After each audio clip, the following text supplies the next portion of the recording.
Okay, today we finally finish with the birth of Jesus. I no longer have to say the word magi. Matthew 2:19 to 23.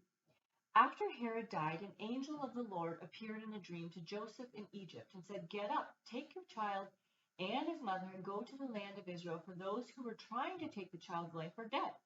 So he got up, took the child and their mother, and went to the land of Israel. But when he heard that Archelaus was reigning in Judea in place of his father Herod, he was afraid to go there. Having been warned in a dream, he withdrew to the district of Galilee.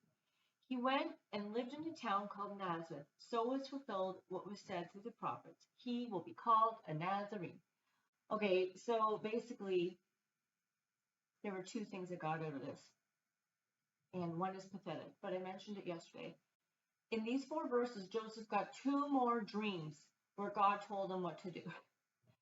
I literally would want to nap all the time and give God the most opportunity to talk to me in a dream. I just think, what a crazy thing for Joseph to go through. And then the other thing was that this time, though, when he had the dream, he was in Egypt, which was a place where he didn't want to be. He didn't plan to be. It was never part of the whole thing. But God led him there, and God met him there. And so even though he had to be somewhere where he didn't want to be, he didn't have to be there without God. So many times we're in a situation or whatever that we don't want to be in. But God will meet us there. If he led us there, he'll meet us there. And in the dream, basically, God says, okay, you know what? Once again, I need you to pack up. This is totally inconvenient. I get it. Seems like bad timing, but this is totally necessary. You've got to go back to Israel. The ones trying to ruin my plans, they're dead. And so everything is safe now for you to return. No one thwarts my plan. And so we had to do a little detour, but we're still on schedule. And so he heads out. He obeys, which is a whole nother lesson in itself. Doesn't seem like he questions too often. But again, he's concerned about the leader of where he's supposed to go. And again, he had another dream that told him, yeah, I still want you in Israel, but I don't want you here. I want you over here. And that hit me because sometimes we're in the general vicinity of where God wants us, but we think we're supposed to be in this role. He wants us to be in this role.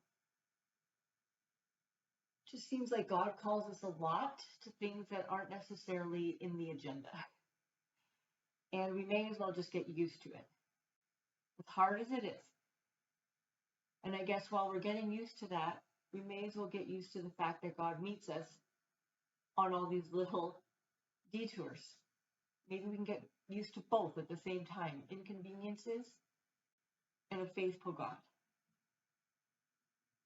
And what I noticed here too was that because of all that they went through, the danger, the fear, the risk, the running away, the constant displacement, Jesus ended up born in a little town called Nazareth.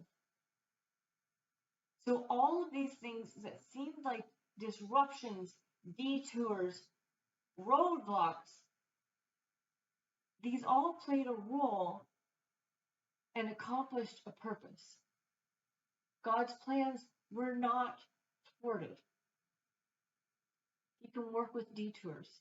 He can work with humans who are making poor choices and making life difficult for others.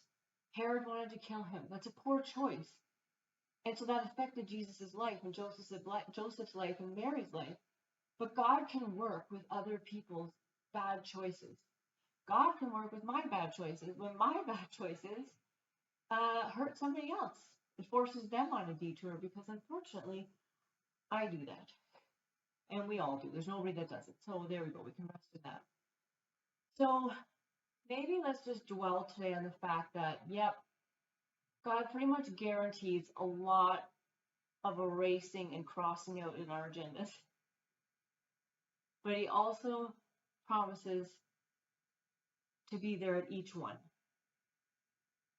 So let's multitask and get used to both of those things together.